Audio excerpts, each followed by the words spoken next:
पिछले 2 दिनों से देश का अगर जो सबसे बड़ा मुद्दा कोई बना हुआ है तो वो है वक्फ बिल। अब उस पर चल रही थी सुप्रीम कोर्ट में सुनवाई। तो क्या क्या उसमें सुनवाई में सरकार की दलीलें दी गई हैं, ये सब चीज आपको जानना बहुत ही ज्यादा जरूरी है। क्या इस पे सुप्रीम कोर्ट ने स्टे लगाया है कि ऐसा कुछ ऑर्डर दिया, ये सब भी आपको जानना बहुत जरूरी है। तो सबसे पहले सरकार के द्वारा कहा गया है कि जो सेंट्रल वक्फ बोर्ड होती है उसमें जो भी सदस्य होते हैं उनमें अब किसी भी गैर मुसलमान की एंट्री नहीं दी जाएगी।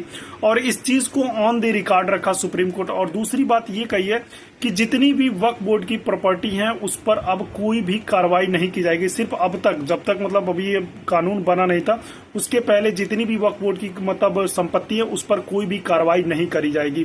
तो ये सुप्रीम कोर्ट ने अपनी इन दोनों बातों को सरकार की दलील को ऑन द रिकॉर्ड रखा कि सरकार कहीं इस पर आगे चल के बदल ना जाए।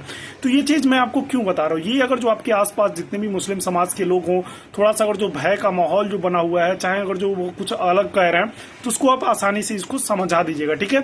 और तीसरी बात, सरकार के तरीके से मांगा गया 7 दिन का समय और उन्होंने कहा कि 7 दिन आप हमको जज साहब समय दीजिए और मैं आपको जो भी चीज ऑन द रिकॉर्ड होगा वो सब चीज, जो भी फाइलें होंगी वो सब चीज मैं आपके पास लेकर के जाऊँ। तो सुप्रीम कोर्ट ने उनको 7 दिन का मौका दिया और 7 दिन 8 दिन के बाद से ये सुनवाई फिर से करी जाएगी। अब देखना ये होगा कि 8 दिन के बाद क्या सुनवाई आती है। लेकिन 2 अहम बातें जो आपको याद रखनी होगी, एक तो गैर मुस्लिम की एंट्री नहीं होगी और दूसरी जो वक्फ की प्रॉपर्टी है वो अब कभी भी उस पर जो पिछली है उस पर कोई भी कार्रवाई नहीं करी जाएगी।